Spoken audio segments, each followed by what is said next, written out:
రేయ్ లే, కోచింగ్ ఉంది, లేట్ అవుతుంది, లెయ్యి. సండే కూడా ఏంది నాన్న ఇంతసేపు పండుకోవడము? సండే రోజు లేట్ అయింది మమ్మీ.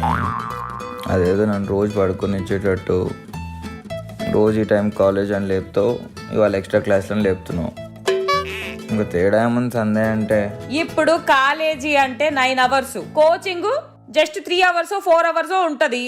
అంటే ఇప్పుడు ఏంటి ఆ టైం మేకప్ చేయడానికి ఇంకేమైనా ప్లాన్ చేస్తున్నావా? డాన్సింగ్, సింగింగ్ లాంటివి అనుకుంటిరా, నాకు ఇంట్రెస్ట్ బాగా ఈ భరతనాట్యము, కూచిపూడి నేను పంపిద్దాం అనుకుంటే చిన్నగా ఉన్నప్పుడు, కానీ అప్పుడు కుదరలే. ఫ్లెక్సిబుల్ గా లేదు నీ బాడీ అని చెప్పి మీ డాన్స్ టీచర్ గివ్ అప్ చేసేసినాడు నీ పైన. లే, కోచింగ్ కి టైం అవుతుంది, లే లే లే లే. అది సరే కానీ నేను ఎక్స్ట్రా క్లాస్ నుంచి వచ్చే వరకు నాకు గులాబ్ జామున్ చేసి పెడతావా? గులాబ్ జామునా? ఎందుకు ఇప్పుడు ఎక్స్ట్రాగా? ఎక్స్ట్రా నన్ను కూడా ఎక్స్ట్రా క్లాస్లోకి వెళ్ళమంటున్నావు కదా. వీడికి ఈ మధ్య ఎక్స్ట్రాలు బాగా ఎక్కువైనాయి.